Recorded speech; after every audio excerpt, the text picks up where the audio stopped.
Ladies and gentlemen, good day and welcome to the Varun Beverages Limited earnings conference call. As a reminder, all participant lines will be in the listen-only mode, and there will be an opportunity for you to ask questions after the presentation concludes. Should you need assistance during the conference call, please signal an operator by pressing star then zero on your touchtone phone. Please note that this conference is being recorded. I now hand the conference over to Mr. Anup Pujari from CDR India. Thank you, and over to you, sir. Thank you. Good afternoon, everyone, and thank you for joining us on Varun Beverages Q3 CY 2024 earnings conference call.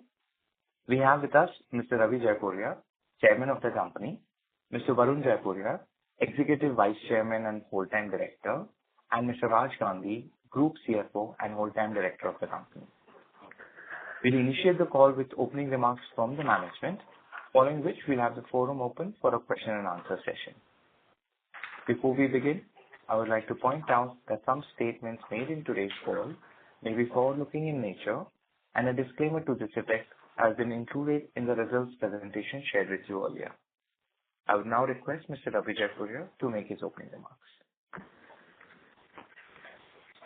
Good afternoon, everyone, and thank you for joining us on our earnings conference call.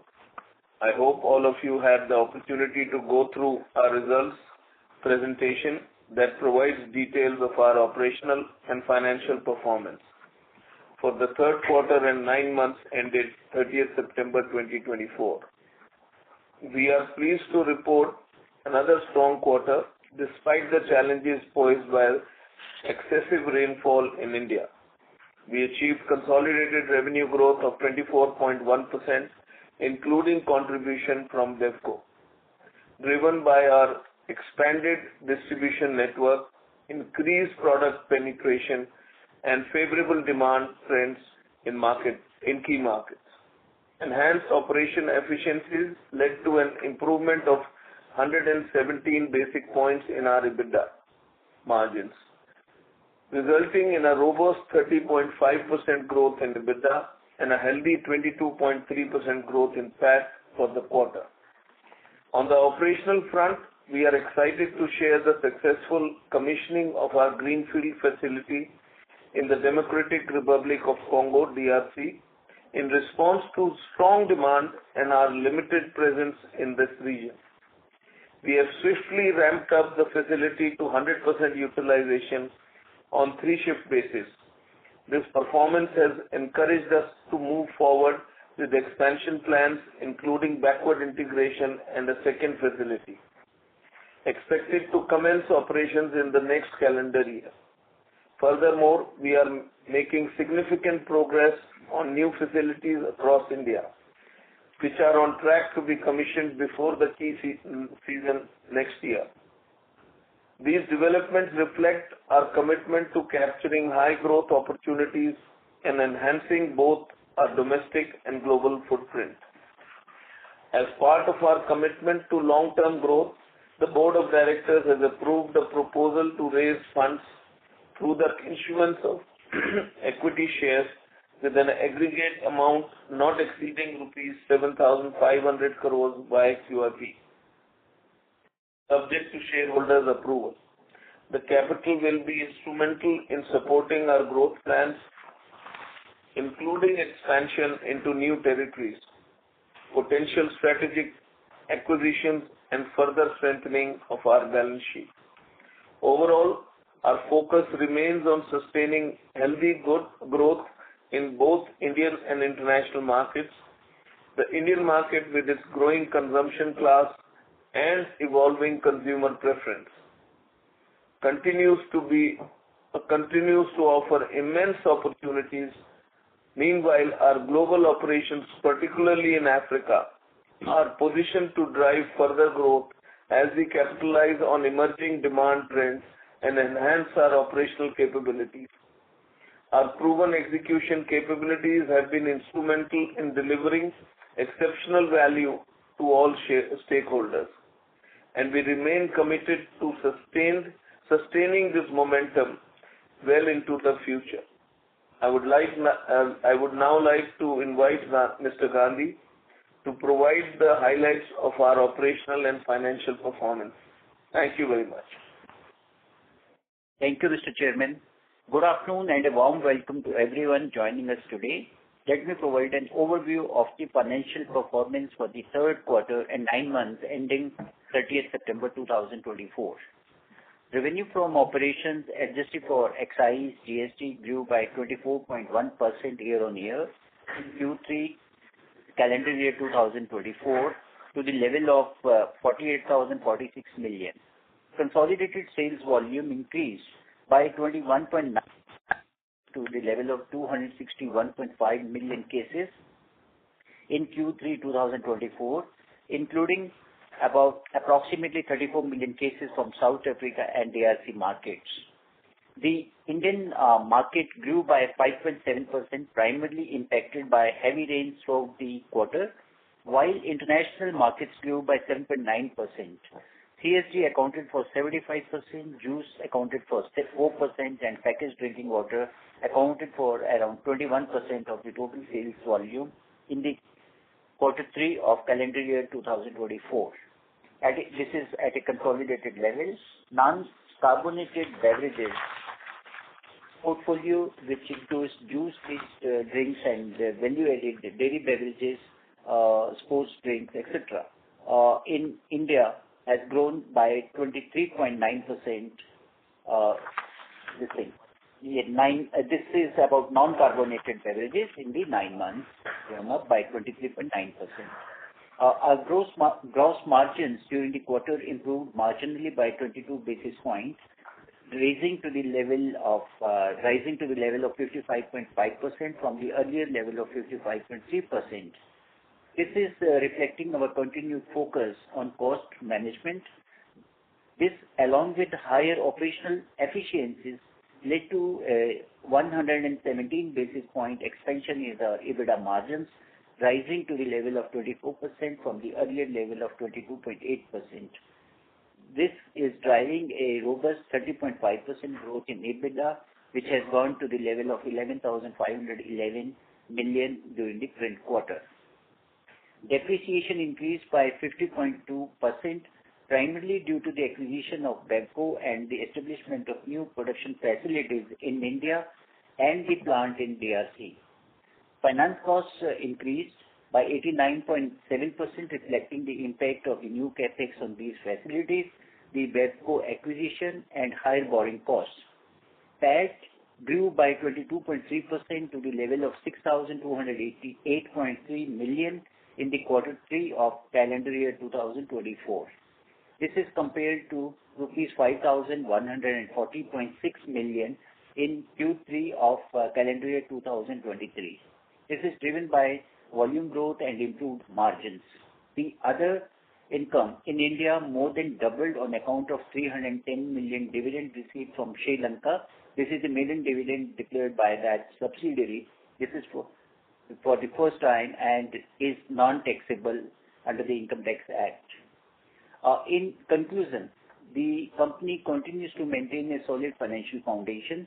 Our focus on expanding into high potential markets, enhancing our product portfolio, and investing in new production facilities positions us well to drive long-term growth in both India as well as international markets. Following the integration of BevCo, this year we are also focused on driving our presence in the South African market. With efforts already underway, we are confident that this will provide additional avenues for growth in the near future. Additionally, as covered by the chairman, the board's approval for a QIP of an amount not exceeding up to 7,500 crore, subject to shareholders' approval, will further support our growth plans. The funds will be raised to enable the company to repay debt and enhance profitability at PAT level. This will also strengthen the balance sheet and prepare the company to pursue strategic acquisitions. The net debt was around 6,000 crores. This was including CWIP on capacity for calendar year 25, season through implementation of plant at Kangra, Himachal Pradesh, Prayagraj, Uttar Pradesh, and Buxar, Bihar, and Meghalaya. On that note, I conclude my opening remarks and would now like to ask the moderator to open the forum for any questions or suggestions. Thank you.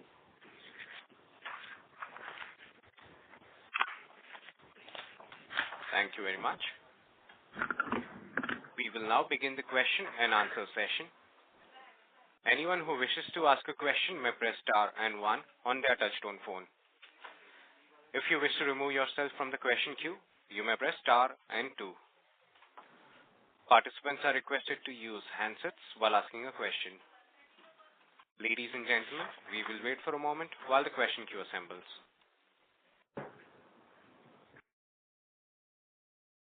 Our first question is from the line of Aditya Soman from CLSA. Please go ahead. Hi, good afternoon.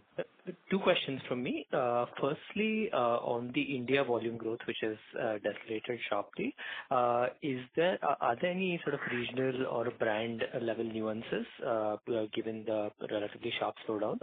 While I understand obviously the rains have been very uneven in the quarter and this quarter is not very large seasonally, I just want to understand if there were any differences between different regions, and secondly, just in terms of whether there's been a recovery in October. And the second question is on competition. Now, Tata Consumer in their call indicated that they were impacted by the higher trade margins offered by Campa Cola. Have you seen any effect of this? Let me answer you. First of all, the third quarter and second quarter normally should be looked combined together, because the rains can shift 1 month this way or that way, and sometimes the second quarter becomes heavier rain, sometimes third quarter becomes heavier rain. So rains affect a big portion of especially the rural part of the business, and which is what has happened this year. And that is one of the main reasons we don't see any other major challenge in the growth of the market. So as far as competition is concerned, as I have always said before, Campa is a formidable competition. They are in the market, but we are improving our go-to market, so it has not affected us at the moment. And going forward, they will take a part of the share of the total market. Who is going to get affected first? I'm not sure. Maybe it will be the smaller B brands, maybe the people who are stronger in cola. I don't know. So it's very difficult to answer. But they are a formidable player and they will take up. But the India growth story is so large that I think there is enough room for everyone to grow. And if you look at it, you're looking at 12 million outlets in India in FMCG. We only go to close to 4 million outlets. So there's so much room for everyone. That's what I can say at the moment. There's enough room for them to grow, for us to grow, for our competitors to grow. Everybody has room to grow. Thank you, Mr. Jaipuria. No, I agree. I think on the growth opportunity, the question was actually more with regards to sort of trade margins. Was there any change made by trade margins by us as well in the reaction? Yeah, results are telling our EBITDA has gone up. Yes, which is why the question. Yeah. So I can't answer more than that. I understand. Very clear. I'll get back at you. Thank you. Thank you. Our next question is from the line of Avnish Roy from Nuvama. Please go ahead. Yeah, thanks. I have two questions. First is on the QIP 7,500 crores. So will it be largely used for acquisitions and if possible mostly Africa, or will it be for debt reduction given 6,000 crore debt is there? Historically, you have been much more focused on the expansion part of the business. So will it be half-half, or any clarity if you can give on how you think in terms of use of the QIP? It will be used for both. It will be for reduction of debt as well as we are looking for acquisitions. We are always open to acquisitions. I'm sure we've been getting opportunities. I hope we'll keep on getting opportunities. We want to have a war chest available with us so that when the opportunity is available, we don't have to go back. Secondly, we are also looking at expanding our snack business in Africa, which we have a huge potential. So that will all. And plus, we are expanding our capacities in India also. So it will be partly used in different areas. Sure. My second question is on the India business. So of course, this quarter, almost every beverage company was impacted because of the rain. My question is, would you need some inventory correction if you see Dabur saw very sharp inventory correction? Because for them, 2 back-to-back quarters was on the higher side. Your volume growth in the previous quarter, Q2 was 22% and now 5.7%, and your base is quite high. Your base is almost 19% in December quarter. So if you could comment on how you see December quarter, no specific guidance, but given La Nina effect and given high base, and would you need some inventory correction given the kind of scenario current you have? No, we don't carry that much inventory, and we can correct our inventories any time we want in 30 days. So it's not something that we have to hold for 6 months or 8 months. Sometimes when we see a favorable pricing in a raw material or a category which can be stored, then we pre-buy it and store it. Otherwise, we can correct our inventory anytime. We don't have an issue. Sure. And the last quick question on Campa Cola. So in terms of INR 10 pricing, in how many states would you have that in terms of your key product? No, we don't sell at 10 rupees. We are not selling anything at 10 rupees except glass bottles. Given Campa Cola's entry, at some stage, would you need to shift to 10 rupee pricing also? And from glass to PET, how do you see the customer preference? Because PET bottle, obviously, you can carry it. Obviously, much cleaner option. Glass also would have some advantages. So could you share your thoughts? You know, glass sells in restaurants and eateries. All the eateries, and they make better margins, so they prefer to carry glass. And PET sells them on the go. So we have our products, which are differentiated totally from what Campa is selling. And there is enough room for everybody, as I said. They can expand the market. They are putting chillers, which is good enough. Your PET will be 15-20, right, currently? Our PET is 20. 20. Understood. That's all from my side. Thank you. Thank you. Thank you. Our next question is from the line of Jay Doshi from Kotak. Please go ahead. Hi, thanks for the opportunity. Could you give us some more color on, what's your, based on the early success you've seen in DRC, the, roadmap ahead? I know you've shared some details in the presentation, but want to broadly understand how big the market is and what is a, reasonable market share to have in a market like DRC. So that's one. And second is, I think in the 6 months so far, you've clocked about 60 million cases, 58-60 million cases in South Africa. So what is the seasonality in that market? Because the next 6 months will probably be peak season there. And hence, what should we expect from the first 12 months from the operating perspective from July to June, if you were to think that way? Two things. One, I think South Africa, the first 6 months, we were basically correcting our back end. And it was low season. It was like our winters here.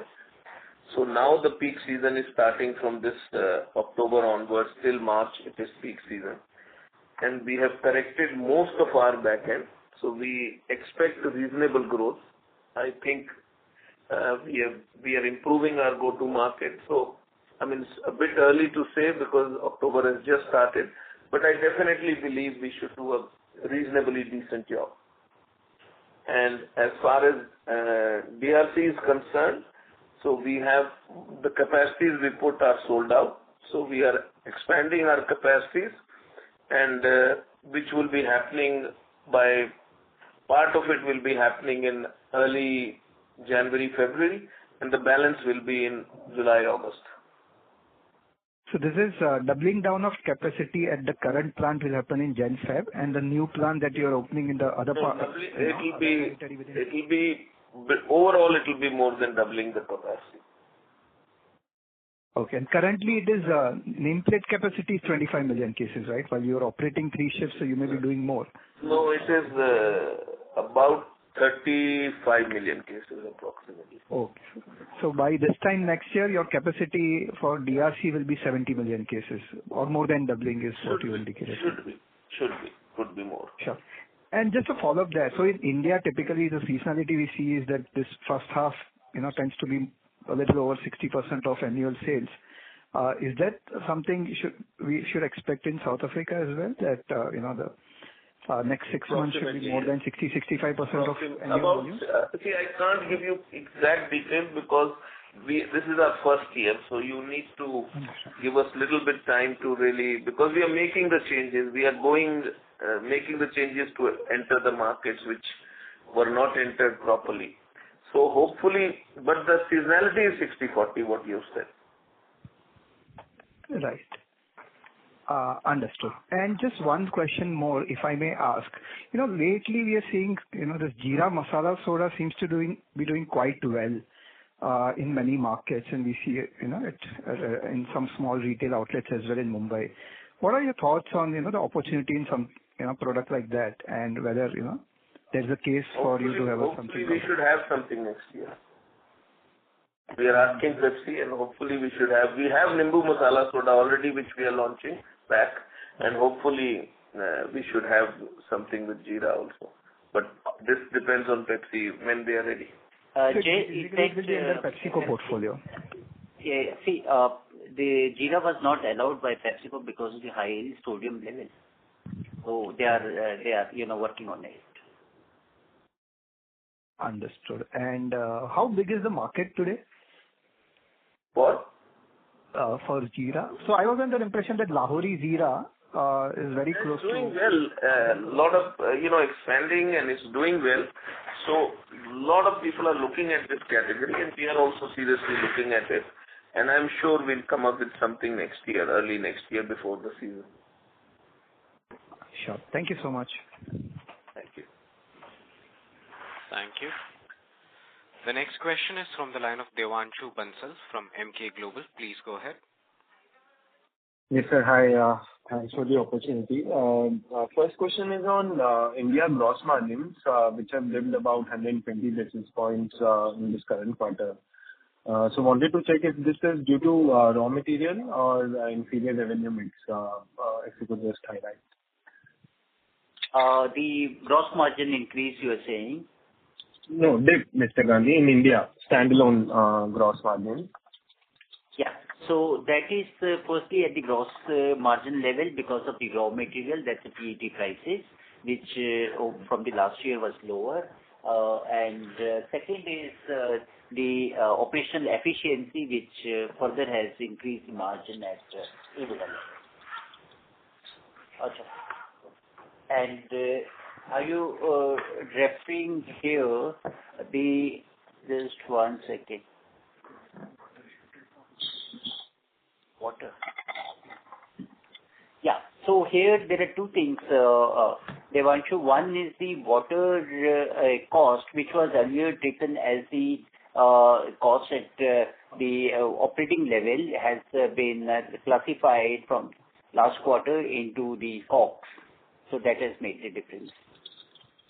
So that 1% has actually shifted upwards from SG&A expenses. That's only a shifting. Yes. Understood. And within South Africa, so that seems to be doing pretty well for us. So what are the few initial steps that we have taken in the market?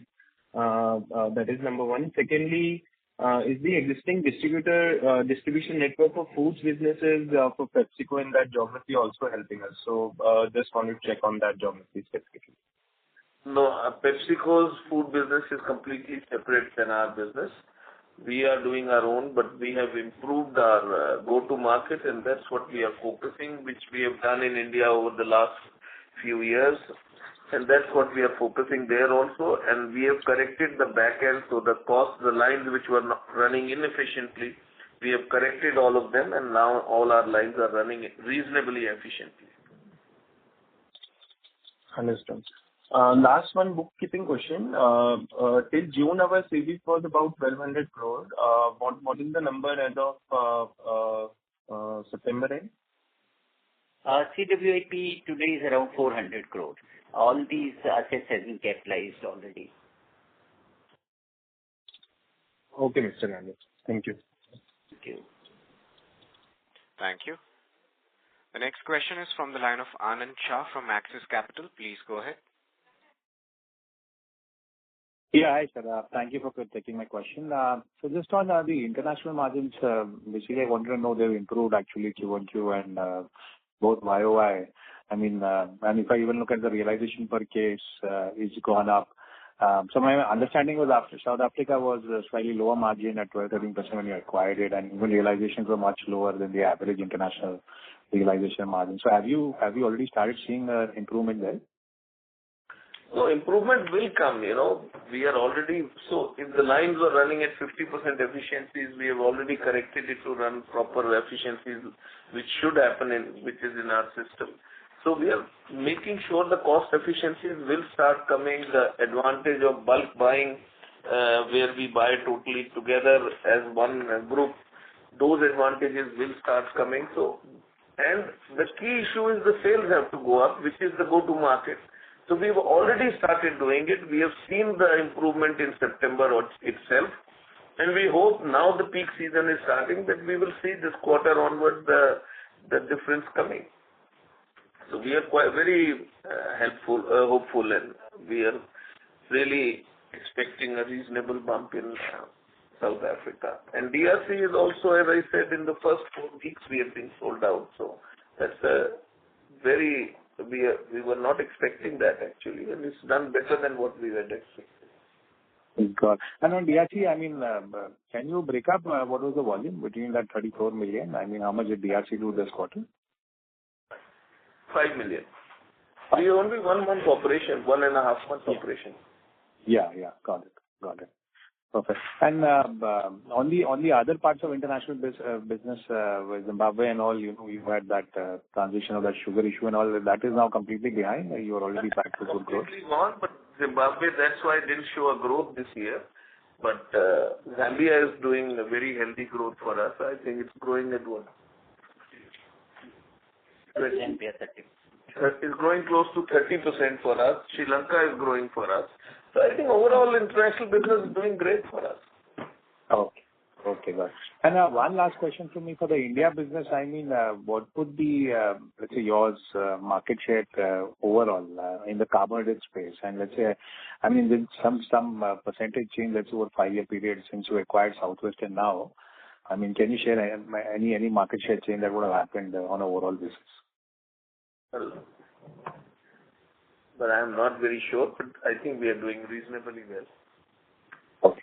But we fair to say over the last 5 years since Southwest acquisition, you would have gained decent market share? We have gained, and I think our presentation also shows that we have gained more than 3% shares. Okay. Perfect. Thanks a lot, sir. Thank you. Thank you. The next question is from the line of Percy Pathanki from IIFL. Please go ahead. Hi, everyone. Congrats on good set of numbers. My question is a little bit hypothetical, but I guess now we might have to start thinking along those lines. So in a situation where, let's say, Campa is able to make inroads and is, let's say, gaining share, what would be our response and what would be our priority? Would we sort of prioritize sort of market share and therefore try and come lower in the pricing, or would we prioritize our margins given that there are other brands also at a lower pricing and we would just probably treat Campa in the same bucket? So what would be the top-down thought process on this? I think the first thought process would be to expand the market. As we are expanding, we are adding 300,000 to 400,000 outlets every year. and Campa has just entered the market. So for Campa to also reach a large portion of the market, it will take some time, like it has taken us. And there is enough room in the market. As I said, from 12 million, we are only reaching 4 million. I'm sure there are enough outlets available for Campa also to go where we are not reaching or Coke is not reaching. But again, they are playing a different play. We have our products are different, our go-to-market is different, our brands are different. So we have to pursue our go-to-market, and if need be ever, then we'll make a range which can fight that pricing also. Sure. Because see, one major difference between a Coke and a Pepsi versus a Campa is that they don't have to pay any sort of concentrate charges, which is like a form of a royalty. They don't have that cost, so they save on that. That's not so large, my friend. That's not so large, my friend. So that cannot change the pricing. Okay. Got it. Sir, nextly, just wanted to understand the South Africa ramp up. I believe when we took over, the Pepsi market share was a low single digit, and they had some private labels, and the total market share of that company was, I think, in low double digits, if I'm not mistaken. So has there been any ramp up to those numbers? I know it's very early, but like in DRC, we saw even in the first month a very big sort of very material ramp up. Just wanted to understand, have you seen any kind of ramp up in South Africa versus the situation when we took over? Absolutely. We are ramping up. Our Pepsi share is increasing, but it's still too early stage.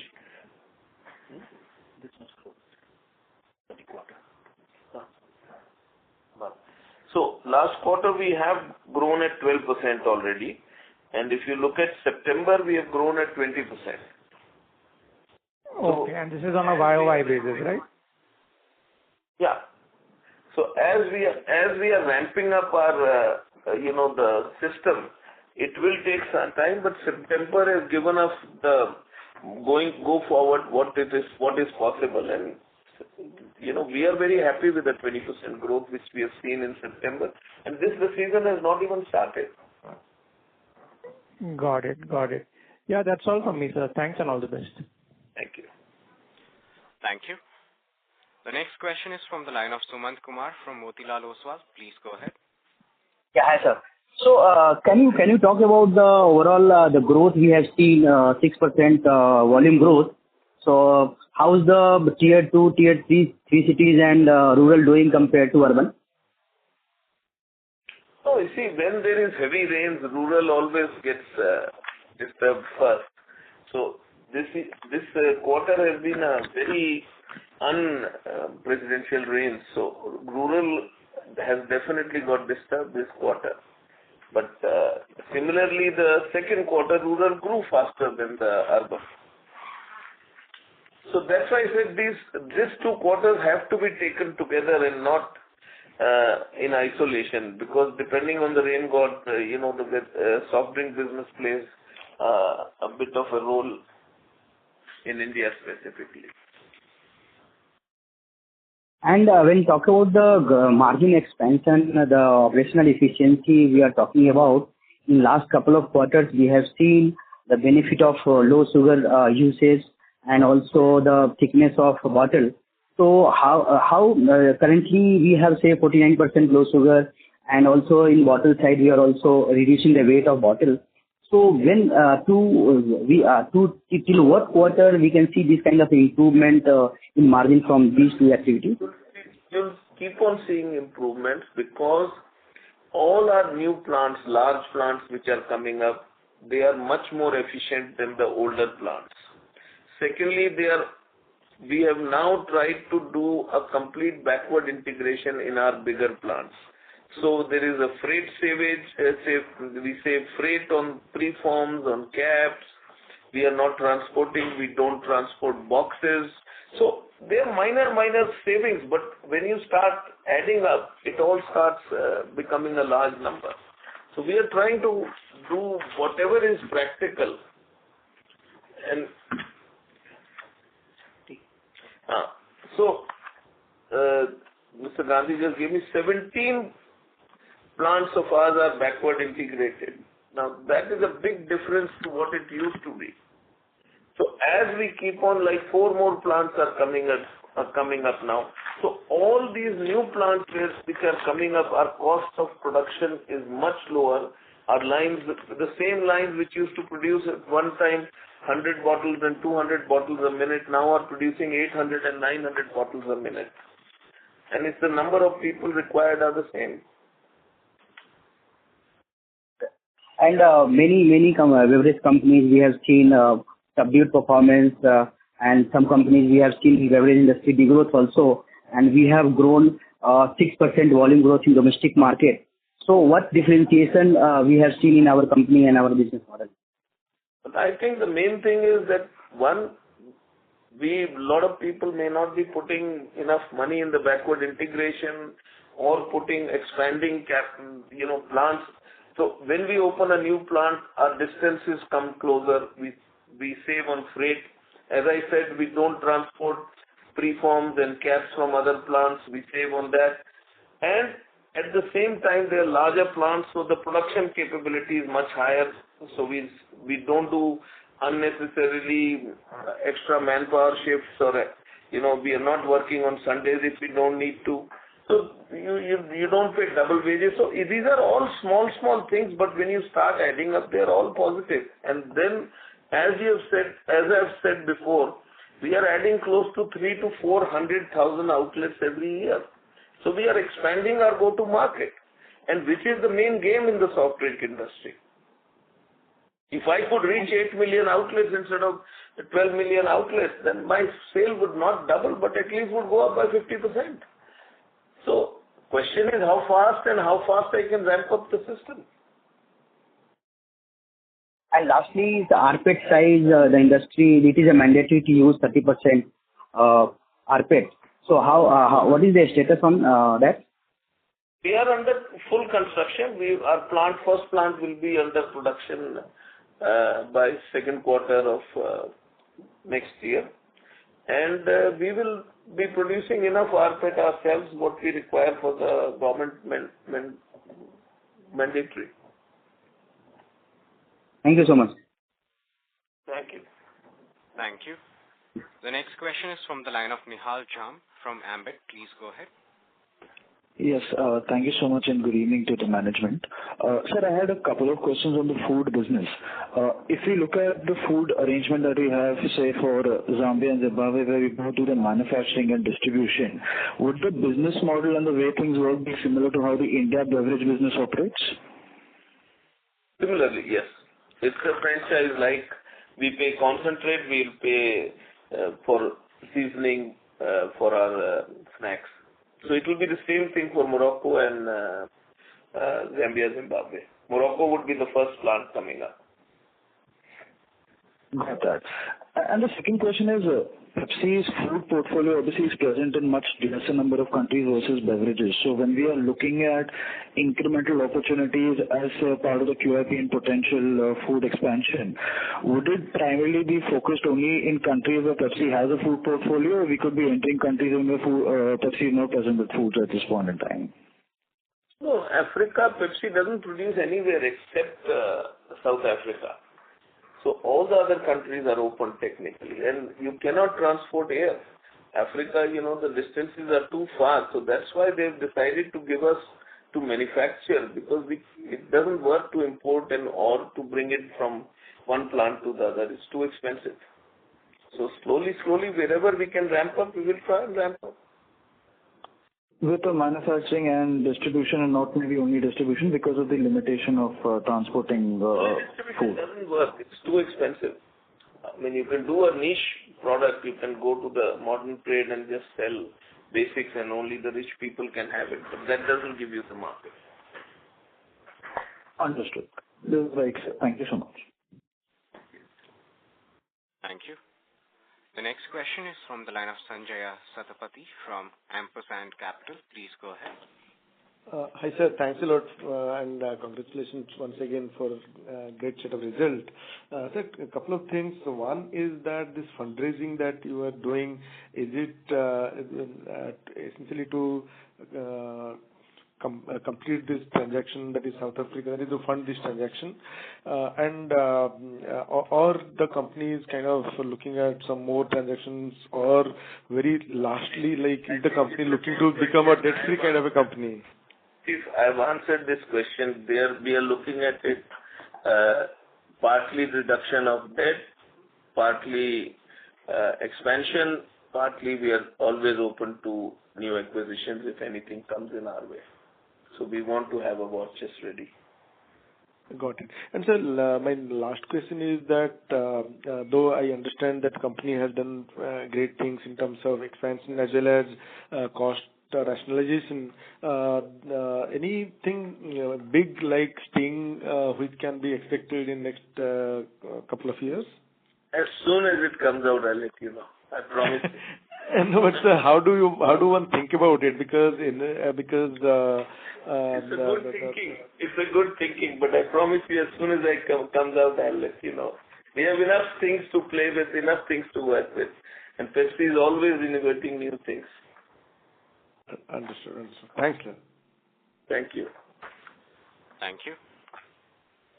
The next question is from the line of Onkar Ugardare from Shri Investments. Please go ahead. Yeah, congrats on the good set of results. My question is regarding could be the capex for the next upcoming year? We have during the last call stated 2,400, which primarily for the implementation of our facilities at Kangra, Himachal Pradesh, Prayagraj, Uttar Pradesh, Buxar, Bihar, and in Meghalaya. I mean, now that you have considering, you have approved the fundraising, would that change anything? The capex guidance? It's little early. We are firstly waiting the resolution to be through by 8th November, then go to the market. As Chairman said that we always are, the opportunities we keep on analyzing, and let's see. It's little early to predict for next year. Okay, and you have mentioned that debt reduction is one of the things which you will be doing with the QIP proceeds. So at what debt to equity level you are comfortable with? Right now, I believe you are at 0.7. That's right, and if there is a possibility M&A, we would like to have max 120. And otherwise, as the Chairman mentioned, we want to create the war chest so that if in case anything comes, we can raise debt at that point of time instead of carrying the debt when we can pay it. Sorry, I missed the number which you just said. No, I stated that debt equity max, in case good opportunity comes, we can go up to 1. But in the meantime, proceeds of the QIP shall be used for the reduction of debt so that we are able to create war chest to grab the opportunity whenever it comes on our way. Okay, and in this presentation, you have not mentioned anything about the food and snacks business. I mean, where do we see about what do we see about that? I mean, we have said that 3 plants are going to come next year, hopefully, and that is Zimbabwe, Zambia, and Morocco. Those are the 3 snack plants where we have signed. We are looking at more opportunities in that in more territories in Africa. But at the moment, only 3 have been agreed, and that's what the next year plans are. So the plant would be commercializing the operations next year, right? Next year, yes. All the 3 plants, right? Yes, that's what we are planning. I mean, one plant could be a lap over of early 26, but maybe it will be next year itself. So we are not sure of the 3rd plant. Okay, thanks, sir.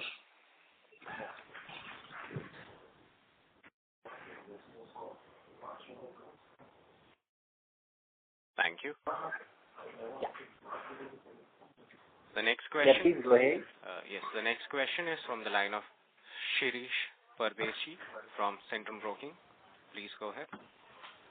Yeah. Hi, good evening, Ravi, Mr. and Mr. Gandhi. Just two questions in the beginning.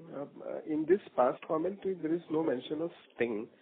So I was more curious if you can break this 5.7% volume growth, carbonated soft drink versus non-carbonated, specifically for India.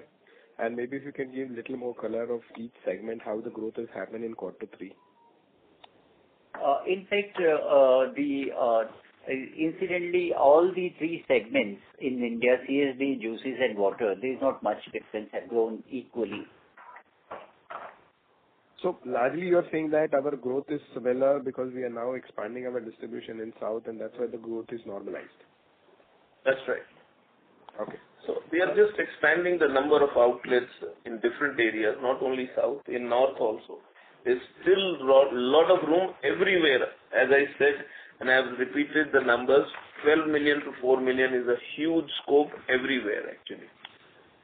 The reason South and East is because before acquisition, they were very lowly penetrated by us. Now, of course, we are penetrating. Even in Gujarat was very lowly penetrated for us. So those territories which were not penetrated properly, we are growing faster. But other we are adding outlets everywhere, including North. That's helpful. Actually, you're pushing me to ask a little different question. This penetration-led growth will last for next 4, 5, 6 quarters because I think in India we have enough supply. It should last for next 4, 5, 10 years. Why quarterly? Okay. And then the second question the numbers are in front of you. I can only add 300,000-400,000 outlets. Whatever I add, the market grows by that many outlets. So I'm still minus 8 million outlets. No, the reason why I'm asking, for you, rather than putting our vehicle on street, the distribution-led model is quite penetrated in the beverage industry. If I go back when we worked together in the Slurry. So I think there is a good amount of distributorship which is happening because high throughput is happening. So is it that difficult why we cannot grow maybe 5x in 1 year? So you can't because it's not easy to add so many outlets. You need busy coolers, you need people, you need trucks. It's a full gambit. It's not just one thing. You need capability of production. Everything has to be done, no? You can't go because to add 400,000 outlets, you're looking at 3,000-4,000 people being added. Where do you get so many people? Train them. Sure. Okay. My second question is on Bevco. We also had the non-Pepsi products there. So just wanted to understand, in the new outfit, how those businesses will get scaled up? They are scaling up. We are scaling up the whole portfolio. Pepsi is growing faster than our own portfolio, but we are scaling up the whole portfolio. And Pepsi, when we have said we have grown how much in the last quarter? 12. So we have grown 12%, but Pepsi has grown 20% last quarter. Okay. Mix is 20. And this last question in India, what would be the contribution for Sting as of 9 months? It's slightly more than 15%. Okay. Okay, all right. Thank you, Mr. Gandhi, and thank you, Mr. Jaipuri. Thank you. Thank you. The next question is from the line of Vismaya Agarwal from Citi. Please go ahead. Hi, sir. Thank you for taking my question. I had two questions here. So one is more strategic when you talk about the opportunity of expanding territories and growing, and you've maintained that as a key growth lever.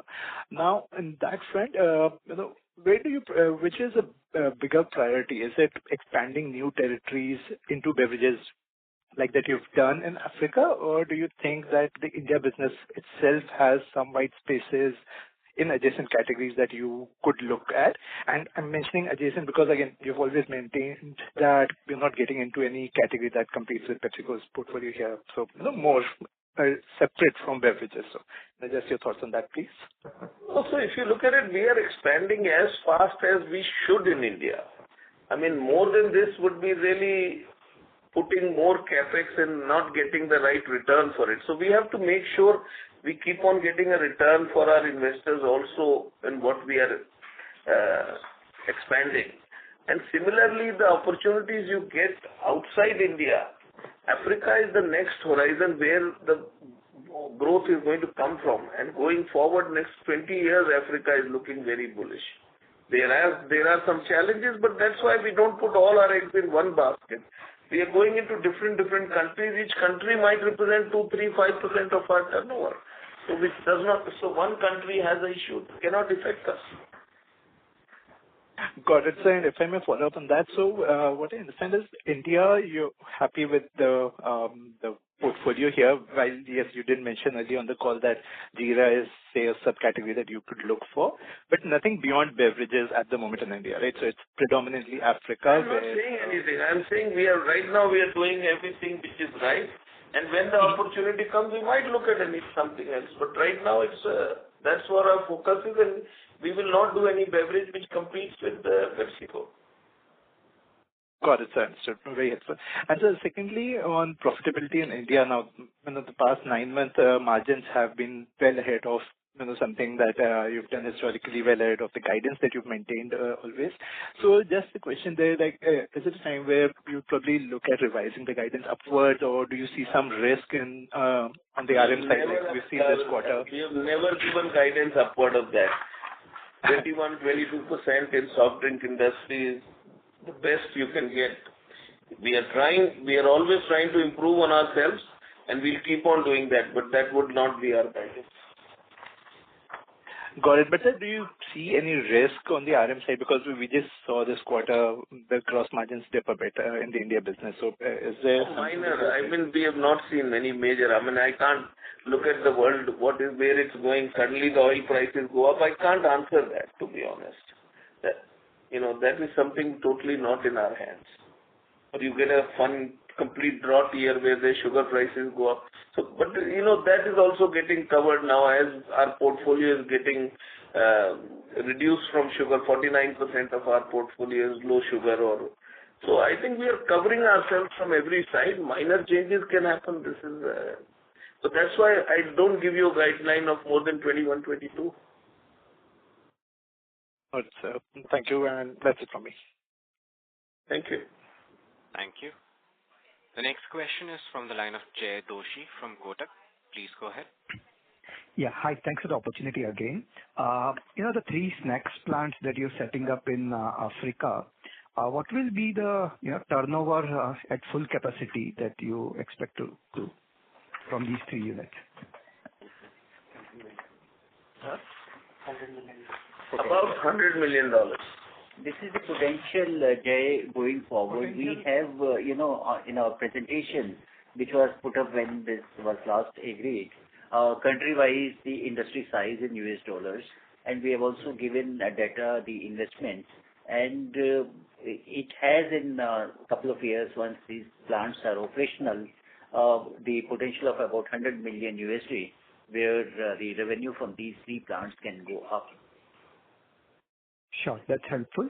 Second is, can you give us some indicative sense of, how would margins in snacks business at optimal scale compare versus beverages? And what about return ratios? Because I assume that asset turns will be much higher in that business. So how would return on capital employed look? That's the only reason Pepsi doesn't give it to other people. This is less capex, more turnover. Understood. So ROCs will be better, even though margins could be a little lower. You can say what you want. That's what I said. Yes, they are much better. Sure. All right. Thank you so much, and good luck for the coming quarter. Thank you. Ladies and gentlemen, we would take that as the last question. I would now like to hand the conference over to the management for closing comments. Yeah. Thank you very much. I hope we have been able to answer all your questions satisfactorily. Should you need any further clarifications or would like to know more about the company, please feel free to contact our investor relations team. Thank you once again for your interest and support and for taking the time out to join us on this call. Look forward to interacting with you soon. Thank you very much once again. Thank you. Thank you. On behalf of Varun Beverages Limited, that concludes this conference. Thank you for joining us, and you may now disconnect your lines.